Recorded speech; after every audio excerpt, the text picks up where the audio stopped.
रामकृष्ण परमहंस का आखिरी समय था। शरीर जवाब दे रहा था, गले में कैंसर था, आवाज तक कांपती थी, लेकिन मन वह एकदम शांत, स्थिर और परम प्रकाश से भरपूर था। उनकी पत्नी शारदा देवी व्याकुल थी। एक एक सांस उनके लिए पहाड़ जैसी भारी हो रही थी।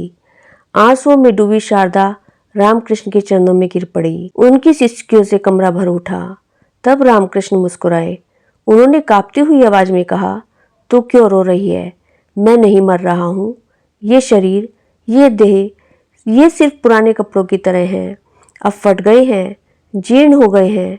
अब इसे बदलने का समय हो गया है। मैं तो वही हूँ, बस ये लिबास बदल रहा हूँ। शारदा ने उनकी आंखों में देखा। वो आंखें किसी शास्त्र की पढ़ाई की बात नहीं कर रही थी। वो तो खुद प्रकाश बन गई थी। एक ऐसा अनुभव जो सिर्फ आत्मज्ञान से फूटता है। उन आंखों में एक ऐसा तेज था, जैसे कोई कह रहा हो, मृत्यु भ्रम है, मैं अमर हूँ। जब उन्होंने कहा मैं नहीं मरूंगा, तो शारदा के लिए वही अंतिम सत्य बन गया। रामकृष्ण की देह ने साथ छोड़ा। लोगों ने शारदा को घेर लिया।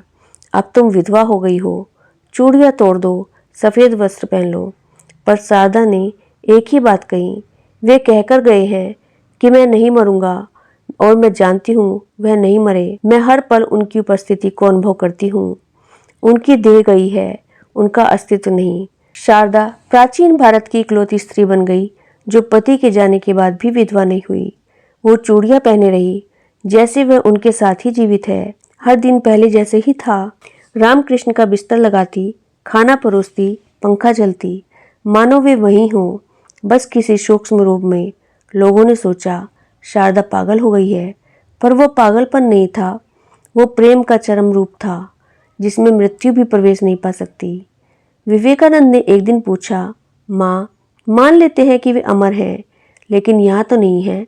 शारदा मुस्कुराई, बेटा, जब देह थी तभी दूरी थी, अब तो वे सब जगह हैं, हर कण में, हर धड़कन में। अब उन्हें बुलाने के लिए कोई आवाज़ नहीं लगानी पड़ती। वे तो वही हैं जहाँ प्रेम है। यह केवल एक पत्नी की श्रद्धा की कहानी नहीं है, ये उस प्रेम की विशाल है जो देह से परे, समय से परे, मृत्यु से परे चलता है। तो मित्रों, ये थी रामकृष्ण परमहंस और माँ शारदा के गहन प्रेम और साधना की पराकाष्ठा। आशा करती हूँ कि यह कहानी आपको अच्छी लगी होगी। यदि ये कहानी आपको अच्छी लगी है तो इसे लाइक शेयर जरूर कीजिएगा और आपके अपने चैनल वर्ड्स ट्रेजर को सब्सक्राइब कर लीजिएगा। Thank you.